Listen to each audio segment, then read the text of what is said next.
దేవుడు దీవించలేదు, సమస్య తీరలేదు, అనారోగ్యం పోలేదని దేవుడి దగ్గర ఆ ముసలి కన్నీళ్లు కార్చొద్దు. ప్రార్థన చేయడానికి సమయం ఇవ్వబడింది, ప్రార్థన చేయడానికి అవకాశం ఇవ్వబడింది. కాబట్టి అవకాశం ఉపయోగించుకోకుండా అది పోలా ఇది పోలా అని ముసలి కన్నీళ్ళు పక్కన పెట్టేసి వ్యాసదారుల వల్ల ప్రవర్తించకుండా సంఘ క్రమాన్ని పాటించాలని ప్రభుత్వం మరొకసారి ప్రేమతో తెలియజేసుకుంటున్నా. మరి ఈ రోజు చాలా సవినయంగా మనందరం కూడా చేరి ఇలా ప్రభు సొంతలో ఆనందించడం గల ప్రధానమైన కారణం ఏంటంటే యేసు ప్రభు వారు జీవిస్తున్నాడు. హల్లెలూయా. మరణించిన వాడు జీవించాడనే మాట మనం ధ్యానం చేస్తున్నాం. యేసయ్య మరణించాడు. ఈ సృష్టిలో చాలా మంది మరణిస్తున్నారు, ఈ సృష్టిలో చాలా మంది చనిపోతున్నారు, లేస్తున్నారు. కానీ లేచిన వాడు ఎవడం లేడు. చనిపోయారు చాలా మంది ఉన్నారు.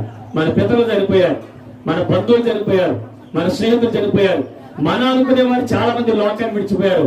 కానీ వాళ్ళెవరి గురించి లోకమంతా పండుగ చేసుకోవట్లా, వాళ్ళెవరి గురించి లోకమంతా ఆనందంగా ఏది కూడా జరగట్లా.